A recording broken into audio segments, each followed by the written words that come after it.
नमस्कार, मैं अभिषेक दुबे। महाराष्ट्र टीवी 24 की देश की खबरों में आप सभी का स्वागत है। आइए देखते हैं देश की 10 बड़ी खबरें।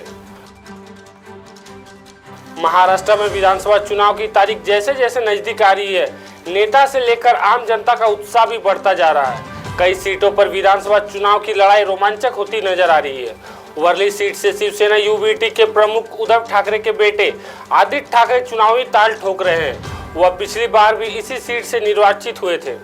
हालांकि इस बार उनकी राह आसान नहीं दिखाई दे रही है। एकनाथ शिंदे की पार्टी शिवसेना ने उनके सामने मिलिंद देवड़ा को उतारा है। वर्ली विधानसभा एक हाई प्रोफाइल सीट है। इस सीट से साल 2019 में आदित्य ठाकरे ने बाजी मारी थी। वह बात शिवसेना में फूट से पहले की थी। महाराष्ट्र विधानसभा चुनाव के मद्देनजर महायुति में केंद्रीय मंत्री रामदास आठवले की पार्टी आरपीआई को 2 सीट मिले हैं। बीजेपी कोटे से कालीना विधानसभा सीट, जबकि एकनाथ शिंदे गुट की शिवसेना कोटे से धारावी सीट दी गई है। कालीना सीट से अमरजीत सिंह आरपीआई के उम्मीदवार होंगे। इस बीच केंद्रीय मंत्री आठवले ने महज 2 सीट मिलने पर नाराजगी जाहिर की है। उन्होंने कहा कि हमारी पार्टी की सीट को लेकर गंभीरता से विचार नहीं किया गया है। महाराष्ट्र के संभाजीनगर सेंट्रल से उद्धव ठाकरे गुट के उम्मीदवार किशन चंद तनवानी के नाम वापस लेने के बाद पार्टी ने दूसरे प्रत्याशी की तलाश पूरी कर ली है। उद्धव ठाकरे ने किशन चंद तनवानी की जगह शिवसेना के मेयर बाला साहेब थोराट को टिकट दिया है। किशन चंद तनवानी ने अंतिम वक्त में शिवसेना यूबीटी को झटका देते हुए सोमवार 28 अक्टूबर को अपना नाम वापस ले लिया और शिंदे गुट को समर्थन करने की बात कहकर सियासी हलचल बढ़ा दी है। महाराष्ट्र विधानसभा चुनाव के मद्देनजर एकनाथ शिंदे गुट की पार्टी शिवसेना ने सोमवार 28 अक्टूबर को अपनी तीसरी लिस्ट जारी कर दी है। इस लिस्ट में शिवसेना के 13 उम्मीदवारों की सूची जारी की गई है। इसमें बीजेपी नेता साइना एनसी का भी नाम शामिल है। शिवसेना गुट ने साइना एनसी को मुंबादेवी विधानसभा सीट से चुनाव मैदान में उतारा है। महाराष्ट्र में विधानसभा चुनाव से ठीक पहले कांग्रेस को झटका लगा है। पूर्व मंत्री और कांग्रेस नेता अनीस अहमद सोमवार 28 अक्टूबर को मुंबई में वंचित बहुजन आघाड़ी में शामिल हो गए। वह नागपुर सेंट्रल विधानसभा सीट से चुनाव लड़ेंगे। वंचित बहुजन आघाड़ी के प्रमुख प्रकाश अंबेडकर हैं। रिपोर्ट्स के मुताबिक अनीस अहमद को पार्टी प्रमुख प्रकाश अंबेडकर की मौजूदगी में वंचित बहुजन आघाड़ी में शामिल किया गया है। वंचित बहुजन आघाड़ी ने विधानसभा चुनाव में नागपुर सेंट्रल निर्वाचन क्षेत्र से उनकी उम्मीदवारी की घोषणा की है। झारखंड कांग्रेस के पूर्व कार्यकारी अध्यक्ष मानस सिन्हा सोमवार को भारतीय जनता पार्टी में शामिल हो गए। इसे विधानसभा चुनाव प्रचार के बीच कांग्रेस के लिए बड़ा झटका माना जा रहा है। उन्होंने असम के सीएम और झारखंड विधानसभा चुनाव के लिए बीजेपी के सब प्रभारी हिमंत बिस्वा शर्मा की मौजूदगी में बीजेपी में शामिल होने का ऐलान किया है। झारखंड में विधानसभा चुनाव को लेकर पक्ष और विपक्ष के बीच जुबानी हमले तेज हो गए हैं। इस बीच झारखंड विधानसभा चुनाव के लिए बीजेपी के सह प्रभारी और असम के मुख्यमंत्री हिमंत बिस्वा शर्मा ने घुसपैठ के मुद्दे पर जेएमएम के नेतृत्व वाली सरकार को फिर से घेरा है। उन्होंने कहा कि हम घुसपैठियों के खिलाफ आग लगाएंगे और उन्हें भगाएंगे।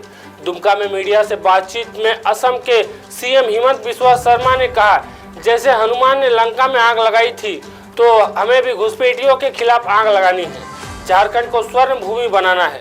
घुसपैठियों के परिवार में आग लगेगा और झारखंड स्वर्ण भूमि बनेगा। उत्तर प्रदेश की 9 विधानसभा सीटों पर होने वाले उपचुनाव को लेकर सियासी पारा हाई है। इस बीच यूपी की खतौली विधानसभा सीट से बीजेपी के पूर्व विधायक विक्रम सोनी ने लॉरेंस बिश्नोई को लेकर बयान दिया है। भाजपा विधायक ने कहा कि अगर लॉरेंस बिश्नोई यूपी में होता तो उसे अब तक गोली मार दी जाती।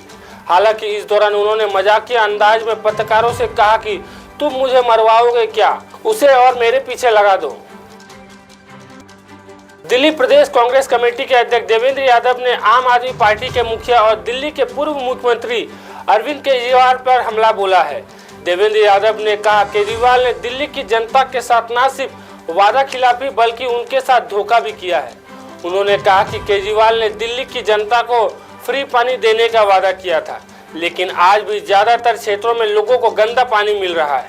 टैंकर माफिया पूरी दिल्ली में पीने का पानी बेच रहे हैं। यह बहुत बड़ा मुद्दा है और इसका समाधान जल्द करना चाहिए।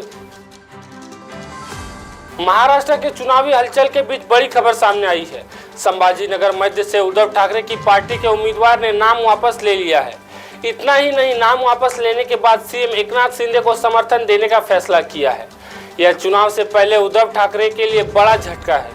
संभाजीनगर मध्य से किशन चंद तनवानी ने नाम वापस लेने के बाद बड़ा दावा भी किया है। उन्होंने कहा कि इस बार महाराष्ट्र विधानसभा चुनाव में महाविकास आघाड़ी बड़े अंतर से हारेगी। फिलहाल देश की खबरों में इतना ही। वक्त हो चला एक छोटे से ब्रेक का। ब्रेक के बाद फिर मिलेंगे, तब तक देखते रहिए महाराष्ट्र टीवी 24। नमस्कार।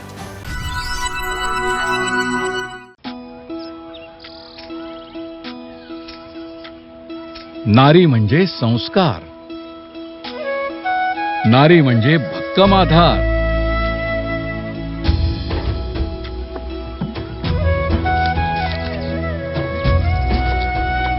नारी म्हणजे अन्नपूर्णेचा अवतार, नारी म्हणजे शक्ती अपार।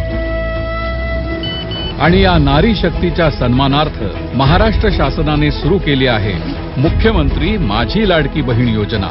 या योजनेअंतर्गत महाराष्ट्रातील प्रत्येक पात्र महिलेच्या बँक खात्यात दर महिना 1500 रुपये जमा होणार। सन्मान बहिणींचा, सन्मान महाराष्ट्राचा।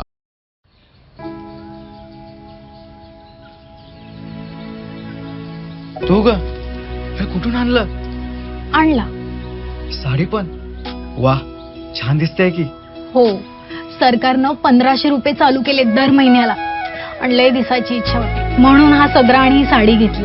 आणि पुढच्या महिन्यात परत पैसे आले ना, मग छोटीला फ्रॉक आणि आपल्या कपिलेला माळा घेणार आहे। बर, राज्यातील भगिनींच्या सन्मानार्थ महाराष्ट्र शासनाची मुख्यमंत्री माझी लाडकी बहीण योजना। महाराष्ट्रातील प्रत्येक पात्र महिलेच्या बँक खात्यात दर महिना 1500 रुपये जमा होणार।